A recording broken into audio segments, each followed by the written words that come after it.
எத்தனை நாள் காத்து கிடக்குறான்? 1 வருஷம் இல்ல, 2 வருஷம் இல்ல, 38 வருடமாக ஒருவன் காத்து கொண்டு கிடக்குறாங்க. அவனுக்கு நோய் சுகமாச்சா அப்படின்னா இல்லவே இல்ல. பிரியமானவர்களே, இயேசு அவனை அங்கு கண்டு நெடுங்காலமாக அவர் அந்த நிலையில் இருப்பதை அறிந்து அவனை பார்த்து என்ன கேட்கிறாரு? எப்பா, நலம் பெற விரும்புறியா? நலம் பெற விரும்புறியா அப்படின்னு கேட்கிறாரு. அவன் என்னங்க சொல்லி இருக்கணும்? என்ன சொல்லி இருக்கணும்? ஒண்ணு நலம் பெற விரும்புறேன்னு சொல்லி இருக்கணும், இல்லைன்னா என்ன சொல்லி இருக்கணும்? நீங்க பேசாம உங்க வேலையை பாருங்கன்னாவது சொல்லி இருக்கணும். அவன் என்ன சொல்றான்? என்னை யாருமே இந்த குளத்துல இறக்கி விட மாட்டாங்க. பிரியமானவர்களே, அவன் மட்டும் இல்ல, நீங்களும் நானும் பல நேரத்துல அப்படிதான். என்ன பண்றோம்? எங்க ஃபாதர், அந்த ஃபாதர் நடத்துற பிரேயர் மீட்டிங்க்கு என்னால போகவே முடியறது இல்ல, எனக்கு எப்படி கிடைக்கும்? பிரியமானவர்களே, எப்பொழுது நீங்கள் ஒரு குருவானவர் இல்ல ஒரு போதகர், அவர்தான் உங்களுக்கு சுகம் கொடுப்பார், அவர்தான் உங்களுக்கு குணம் கொடுப்பார், அவர் கொடுக்கிற தாயத்து, அவர் கொடுக்கிற மெழுகுத்திரி, அவர் கொடுக்கிற தீர்த்தம் தான் உங்களுக்கு நலம் கொடுக்கும், சுகம் கொடுக்கும் நம்புறீங்களோ, அப்பொழுதே உங்களது நம்பிக்கை தவறாக போய் கொண்டிருக்கிறது. அப்பொழுதே உங்களது விசுவாசம் வேற எங்கேயே போயிட்டு இருக்குது. நான் பைபிளை கையில வச்சுக்கிட்டு நற்கருணை ஆண்டவரை பக்கத்துல வச்சுக்கிட்டு சொல்றேன், சத்தியமா நான் அற்புதம் செய்யறதுக்காக, அதிசயம் செய்யறதுக்காக மாதா தொலைக்காட்சியில இருந்து வரல. அது எனக்கு தெரியவும் தெரியாது, அது நடக்கவும் நடக்காது. ஆனா உங்களுடைய வாழ்க்கையில அற்புதமும் அதிசயமும் நடக்குமா? நடக்கும். கிடைக்குமா? கிடைக்கும். எப்படி? உங்களை பார்த்து கேட்கிறார் பாருங்க ஒருத்தர், மகனே நலம் பெற விரும்புறியாப்பா? என்னுடைய மகளே சுகம் பெற விரும்புறியாப்பா? அப்ப அவரை இறுக்கமா பிடிச்சுக்கணும். அதுதான் ஆண்டவரே, நான் அதுக்கு தான்ப்பா வந்திருக்கிறேன்.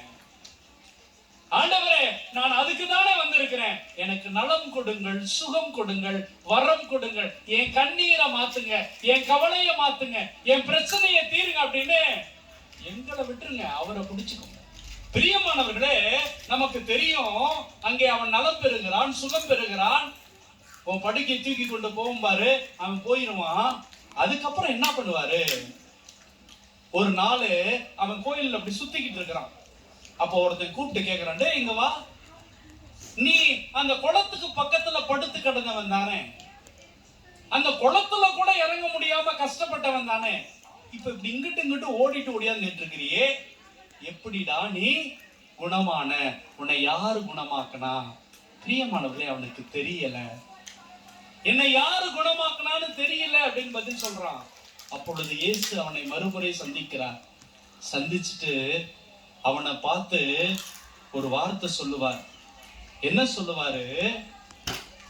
அவன் யாருன்னு தெரியவில்லை, இதோ பாரும் நீ நலமடைந்துள்ளீர், இதை விட கேடானது எதுவும் உமக்கு நிகழாதிருக்க இனி பாவம் செய்யாத. அவன் அப்படி என்ன பாவம் பண்ணா? 38 வருடமாக படுத்த இடத்துல இருந்து பக்கத்துல இருக்கிற அந்த குளத்துக்கு கூட போக முடியாத ஒருவன் என்ன பாவம் செஞ்சான் சொல்லுங்க? என்ன பாவம் செஞ்சான்? பக்கத்துல இருக்கிறவர் கடவுள் என்பதை அவன் தெரியாதிருந்தான், அறியாதிருந்தான். பிரியமானவர்களே, இந்த ஆலயத்தில் இருக்கிற என்னுடைய ஆண்டவருடைய சக்தி, என்னுடைய நற்கருணை ஆண்டவருடைய வல்லமை, அவர் செய்யக்கூடிய அந்த செயல், இதை தெரியாமல் அறியாமல் நான் வாழ்றேன் பார்த்தீங்களாங்க, இதுதாங்க இங்க மிகப்பெரிய பாவம். பிரியமானவர்களே, என்னைக்காவது ஒரு நாள் எனக்கு அது கிடைக்காதா, இது கிடைக்காதா அப்படின்னு ஏதோ ஒரு தாயத்துக்காக ஏங்குறோம், ஏதோ ஒரு சீட்டுக்காக ஏங்குகிறோம், ஏதோ ஒரு பொருளுக்காக ஏங்குகிறோம். ஆனா என்னுடைய இந்த ஆலயத்தில் இருக்கிற இந்த நற்கருணை நாதரை நான் கண்டுகொள்வதே இல்லை. இதுதாங்க பாவம்.